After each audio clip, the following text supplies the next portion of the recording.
The screen fades to black. Then boom, a car explodes, flames light up the night, and just like that, a character is gone.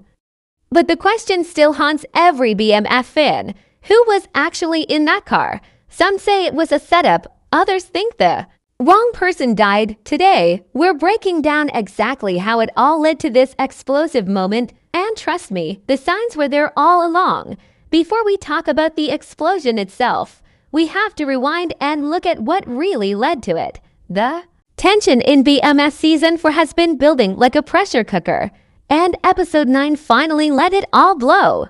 But this moment didn't come out of nowhere. It was the result of moves, betrayals, and quiet warnings that were easy to miss if you weren't paying close attention. Asterisk, let's start with Meech. His position in the game has been flipping. He's trying to keep the business clean, stay ahead of the law, and protect his family, but every decision is putting him closer to danger. The streets are no longer what they used to be, more enemies, less loyalty, and we've seen how his own team has started to doubt him, especially after the fallout from Episode 8, where Meech made a call that left one of his close allies out in the cold. That decision came back to bite big time. Asterisk, then there's Detective Bryant. He's been lurking in the background, quiet but dangerous. He's had it out for the Flannery brothers for a long time, but lately, his moves have been smarter, less noise, more traps. And in Episode 9, he finally plays one of his biggest cards. We see him following leads that no one thought he had. It's like he's always 2 steps ahead now, and you get the feeling he's closing in. Asterisk, but the real spark that came from inside the crew. Asterisk, someone has been talking. Someone inside BMF is leaking info, and it's not just rumors anymore. Episode 9 shows us whispers, suspicious glances, and side deals. One scene even shows a character walking out of a backroom meeting with a rival, looking nervous and guilty.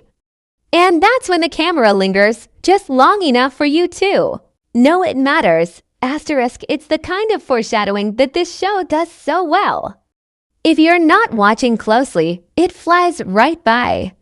But when that car explodes later in the episode, everything you've seen before starts to make sense. Asterisk, we also have to talk about the relationship drama. The writers at BMF know how to blend the street war with personal stakes. We saw Meech trying to balance his role as a leader and a father, while also dealing with pressure from Monique and the chaos around his brother Terry. Terry's been spiraling to taking risks, making calls without checking in, and pushing deeper into the dark side of the game. Asterisk, all of this comes together like a storm. Trust is breaking, secrets are leaking, and pressure is rising on all sides, from the cops, from rivals, and even from inside the crew. You can feel something coming. Even before the fire, asterisk, the last 10 minutes before the explosion are filled with these sharp little moments. Someone loading a gun, a glance in the mirror, a short goodbye that feels a little too final. It's smart writing, setting the trap, without telling us who it's really for. Asterisk, so when the explosion finally hits, it doesn't feel random. It feels like the end of something that's been building all season. And whether it was revenge, betrayal, or just a bad mistake, someone was meant to die in that car. Asterisk, the question is, did the right person die? Or was this someone else's trap all along? Asterisk, the explosion scene in Episode 9 isn't just dramatic, it's a turning point. The whole season has been walking toward this moment, and when it finally happens, it's fast, loud, and brutal. But behind all that smoke and fire, there's a lot more going on than just a simple car bomb. This scene is layered, and it was designed to leave us guessing. Asterisk, it all starts with a calm before the storm. The streets are quiet. The soundtrack drops to a low hum. A car pulls up, just another car on the block. Nothing unusual. But if you've been watching BMF long enough, you know when the music fades and the silence creeps in, something bad is about to go down. Asterisk, we don't see the character's face. That's the first clue. The show uses wide shots and quick cuts. Someone gets into the car, but the camera doesn't give it away. There's no clear view, no full shot of who it is, just a door closing, an engine starting, and a beat of silence. This is where the tension really kicks in, because by now, the show has set up enough suspects that anyone could be in that car. Asterisk, and then boom, the explosion is quick and violent. Fire rips through the street, glass shatters, metal flies. And just like that, the car is nothing but twisted, burning wreckage. People nearby scream and run.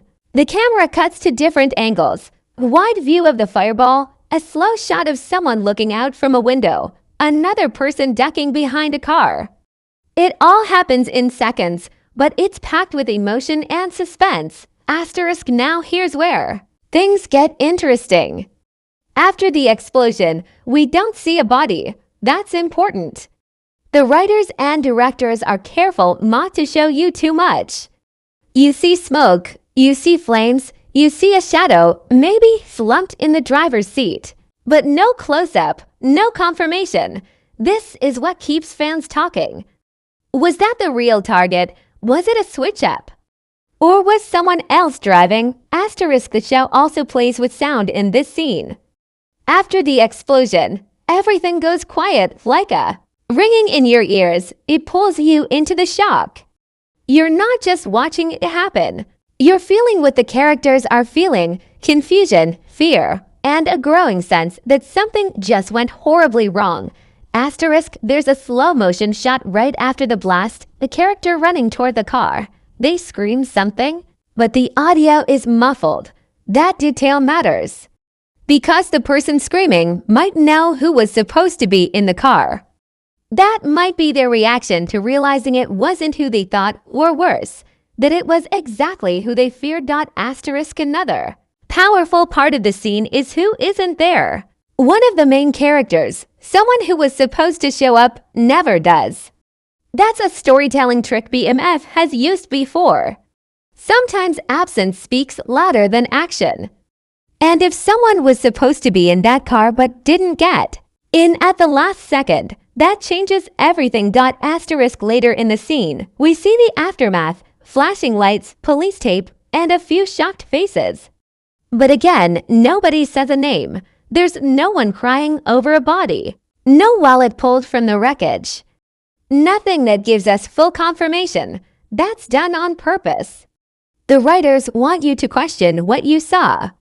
And with the next episode being the finale, they're setting the stage for a massive reveal. Asterisk, let's not forget how tight the editing is here. Every cut, every camera angle, every delay, it all adds to the mystery. It's the kind of scene that rewards you for rewatching. Maybe you'll notice a license plate, or a pair of shoes, or a ringtone. Tiny clues that might tell you who really died, or who the real target was. Asterisk, the car explosion isn't just a dramatic way to kill off a character. It's a puzzle, a test, a setup for something bigger.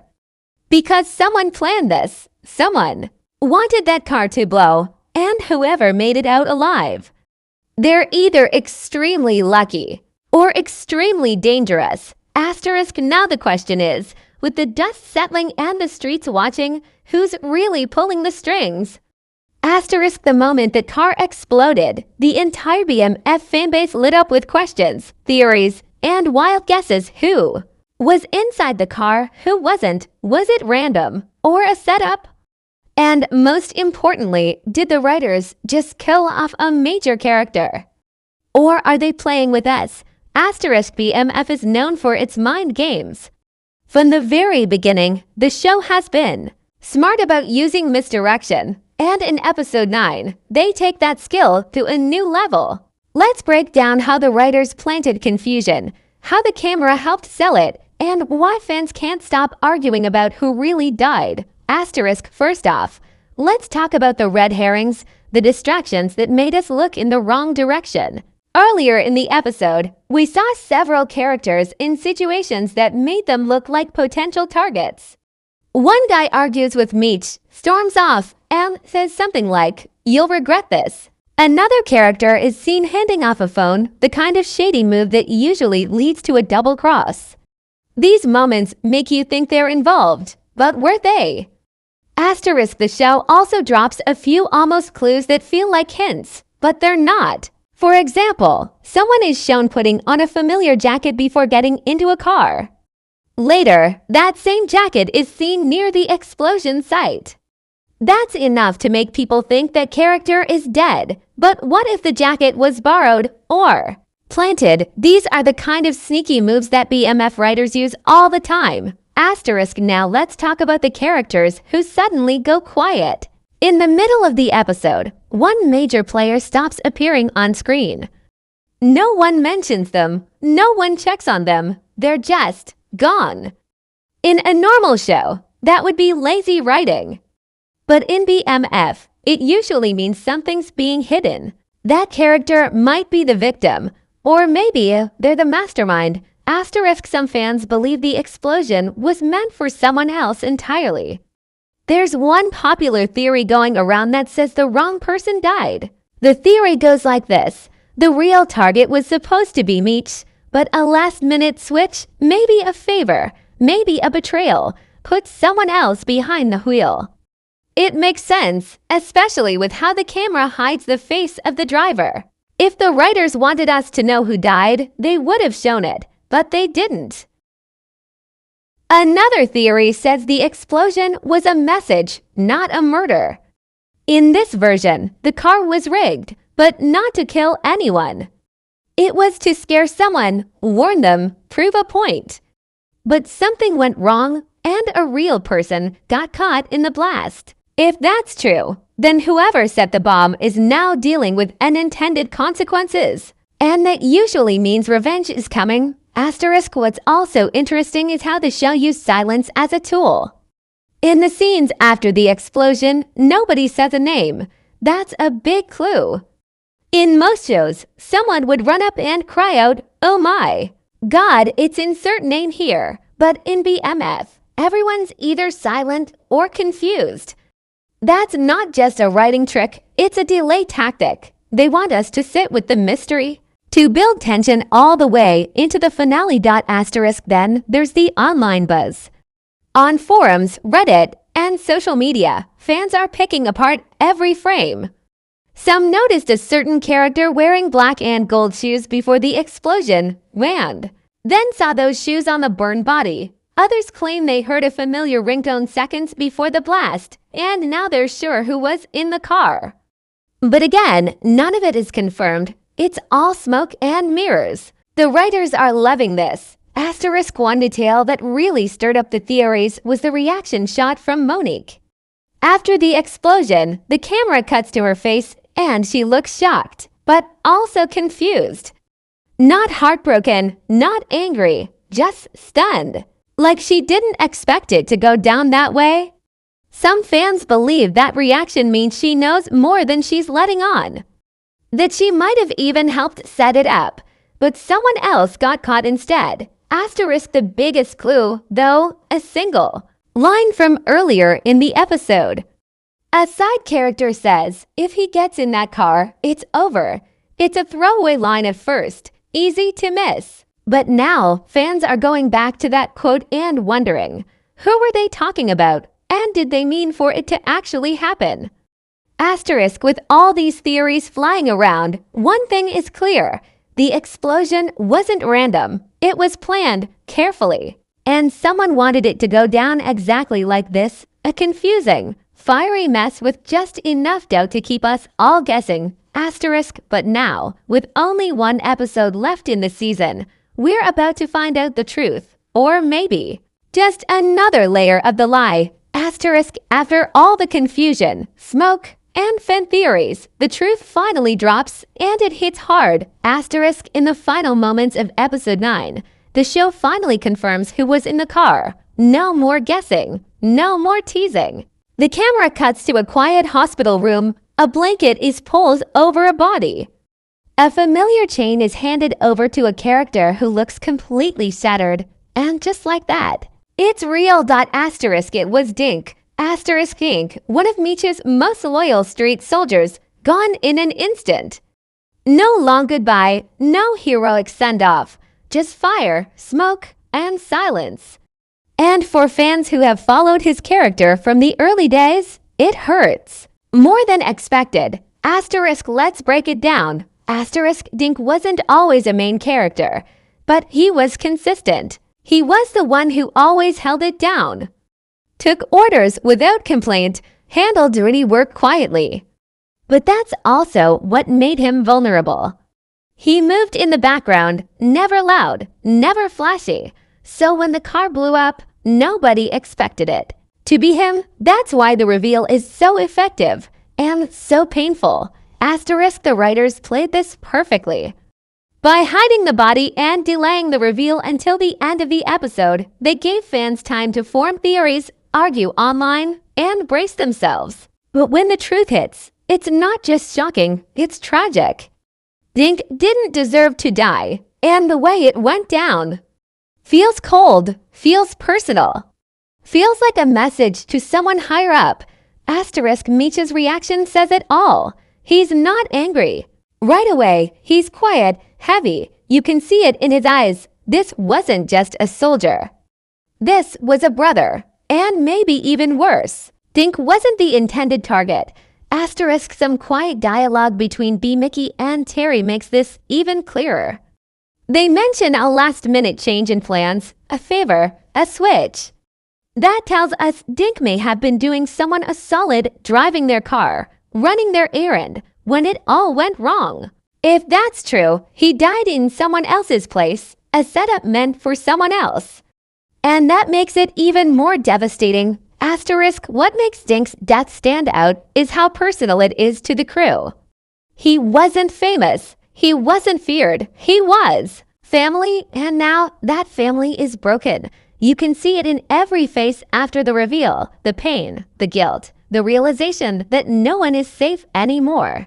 If someone like Dink can get taken out, what does that mean for the rest of them? And here's the deeper layer. His death was meant to do this. Not just to kill a person, but to shake the entire organization. Whoever planted that bomb didn't just want blood.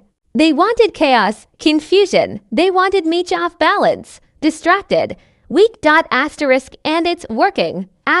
In the final seconds of the episode, we see Meech staring at the burned out car, the same spot where Dink lost his life. There's no music, just silence, his jaw clenched, his eyes locked. And in that moment, you can feel something inside him shift. This wasn't just a hit. This was a declaration of war. So now, the crew has a body, a motive, and a long list of suspects. Was it Lamar?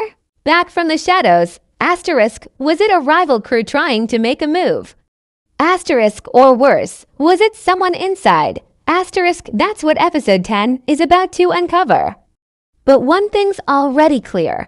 Dink's death changed everything. Dink's death isn't just another loss in the world of BMF, it's a trigger. A shift, the kind of moment that reshapes the entire landscape of the streets.